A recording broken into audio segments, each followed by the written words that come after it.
नमस्कार मित्रों। कुछ एक पात्र ऐसे होते हैं जो सदा जहन में कुरमुनाते रहते हैं, मस्तिष्क में उनको बुलाते हैं और वो कभी कुछ बहुत सारी बातों को भूलने ही नहीं देते। ऐसे ही एक पात्रों में हमारे इतिहास का एक पात्र है दारा शिकोह। जब भी उसका बारे में कुछ शोध होती है, जब भी उसके बारे में कुछ चर्चा होती है, तो सदा एक नए कुछ ना कुछ तथ्य ऐसे निकल आते हैं जिनका आपस में बांटना बेहद ज़रूरी सा लगता है कि हम कहीं छूट ना जाएं परस्पर उन बातों पर संवाद करने से।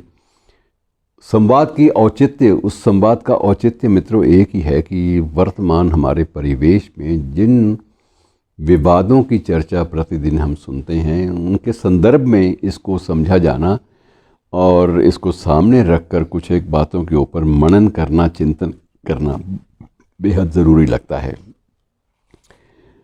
दारा शिकोह के बाकी औरंगज़ेब के साथ क्या हुआ क्या नहीं हुआ, औरंगज़ेब ने क्या किया, कितनी निर्ममता दिखाई, वो बातें बाद में फिर कभी कर लेंगे। आज सिर्फ उसके अध्यात्म और कला संस्कृति से जुड़े हुए जो उसके जीवन से जुड़ी हुई जो बातें हैं, उसकी उपलब्धियां हैं, उनकी चर्चा कर लेते हैं। मित्रों, दारा शिकोह ठीक है, युवराज था, सत्ता की ललक भी थी, तलवार का भी धनी था, ऐसी बात नहीं है। लेकिन ये तलवारों की बातें और ये उसमें राजनीति में उठा पटक और इसमें जीत हार, पराजय जय, ये सब कुछ अलग जीवन का हिस्सा है। लेकिन उसके जीवन का दूसरा जो पहलू है वो ज़्यादा महत्वपूर्ण है, और वो है एक दार्शनिक चिंतन का,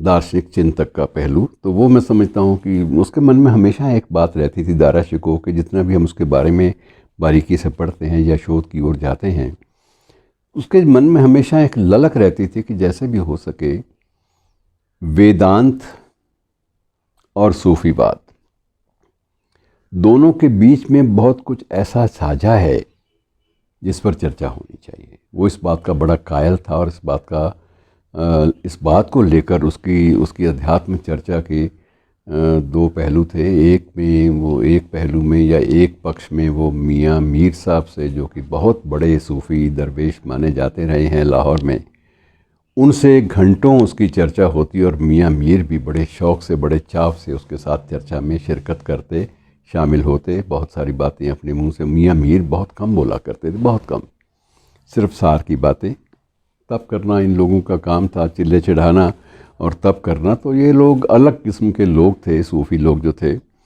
लेकिन दारा शिकोह से उनकी बड़ी पड़ती थी और दारा शिकोह के साथ वो घंटों चर्चा इन्हीं बातों को लेकर कर लिया करते थे। और जीवन में दूसरा जो था उनका, जो संवाद होता था दारा शिकोह का, वो सिखों के धर्म गुरु, सातवीं पातशाही जिन्हें बोला जाता है, उनके साथ होता था, अक्सर गुरु हर राय जी के साथ। और वहाँ भी अध्यात्म चर्चा ही मूल उद्देश्य होते थे। और उनकी एक बात उनके बारे में कही जाती है, दारा शिकोह के बारे में भी कही जाती है कि आध्यात्मिक रहस्यवाद की परतों को, जिसे मिस्टिक आप कह देते हैं, मिस्टिसिज्म जो है, रिलीजियस मत कहिए, स्पिरिचुअल मिस्टिसिज्म, उसकी परतों को खोलने में उसको बड़ा सुख मिलता था, बड़ी एक भीतरी शांति मिलती थी और उसी तलाश में रहता था कि ये परतें खुलनी चाहिए। और अपनी सोच के तहत ही उस शख्स ने कुछ विद्वानों की सहायता ज़रूर ली, लेकिन स्वयं वर्ष 1657 में 50 से अधिक अनुवाद उपनिषदों के किए। और संस्कृत से फ़ारसी में अनुवाद कोई आसान काम नहीं था, और ये उसने कुछ विद्वानों और कुछ अनुवादकों की सहायता से स्वयं किया। और जब आदमी इसमें से गुज़रता है तो आदमी बहुत कुछ, उसमें नई चीज़ें सामने आती हैं। और इन अनुवादों की भूमिका भी दारा शिकोह ने लिखी थी। मित्रों, दारा शिकोह ने जो भूमिका लिखी उसमें एक बात कही थी कि कुरान शरीफ में जिस किताब मकलूम का ज़िक्र है, जिस पवित्र ग्रंथ का ज़िक्र है, वह उपनिषद ही थे। ये एक बहुत बड़ी बात है। कालांतर में कुछ सूफ़ी विद्वानों ने, कुछ इस्लामी विद्वानों ने, सूफ़ियों ने तो इस पर कोई आपत्ति नहीं की, लेकिन इस्लामी विद्वानों ने इस पर कुछ आपत्तियां भी उठाईं। लेकिन बहुत ज़्यादा लंबा चौड़ा विवाद उस वक्त नहीं हुआ। और उन्होंने ये भी, दारा शिकोह ने उसमें ये भी जोड़ा था कि मजमा उल बहराइन, इसका मतलब ये है दो समुद्रों का मंथन, दो सागरों का मंथन। इसमें भी वो, इसकी भी भूमिका जो थी उसमें भी दारा शिकोह ने स्वयं इस बात का जिक्र किया कि सूफीवाद और वेदांत दोनों की जो बहुलतावादी सोच है, प्लूरलिज्म जिसे हम बोलते हैं, बहुलतावादी सोच है, उसका जिक्र करना बहुत ज़रूरी है। और ये पुस्तक भी मित्रों, ये 1654-55 में ये पुस्तक भी प्रकाश में आई थी। और इसी दौरान उस पर जो ज़्यादा दारा शिकोह पर जो एक खप्त सवार था, जो चीज़ उसे हमेशा तंग करती रहती थी वैचारिक आधार पर, वैचारिक धरातल पर, वो थी योग वशिष्ठ। और योग वशिष्ठ को उसने बड़ी बारीकी से, बड़ी सूक्ष्मता से उसका अध्ययन किया था। और उसने इस बात का जिक्र एक उस अनुवादक से भी किया जिस अनुवादक को उसने विशेष रूप से योग वशिष्ठ के प्रामाणिक अनुवाद के लिए रखा था। उसका सारा खर्च वो स्वयं उठाते थे। और ये काम उन्होंने, दारा शिकोह ने, पानीपत के एक विद्वान निज़ामुल दीन पानीपती को सौंपा था। क्या दिया उसे? काफ़ी कुछ दिया था ये अनुवाद के लिए, योग वशिष्ठ के प्रामाणिक अनुवाद के लिए। कुछ पृष्ठ, कुछ अध्याय स्वयं दारा शिकोह ने भी किए थे, लेकिन वो चाहता था कि इस पर जो भी कृति आए, जो इसका स्वरूप जो भी बने, वो एक प्रामाणिक और प्रबुद्ध हो, उसमें बौद्धिकता हो पूरी पूरी। विषय ऐसा था। और उसमें भी योग वशिष्ठ के इसमें भूमिका में भी उसने एक चर्चा की, एक सपने की। दारा शिकोह ने नहीं की, बल्कि अनुवादक ने की है। अनुवादक ने ये लिखा है, उसमें भूमिका में लिखा है कि दारा शिकोह ने स्वयं चर्चा के दौरान उसे बताया कि योग वशिष्ठ पढ़ते पढ़ते मैं इतना डूब जाता था कि एक दिन सपने में ऋषि वशिष्ठ आ गए और साथ में भगवान राम भी आ गए। और दोनों ने सिर पे भी हाथ फेरा और दोनों ने गले लगाया, और मैं उनके पैरों में था, लेकिन दोनों ने उठाकर अपने गले भी लगाया, आशीर्वाद भी दिया।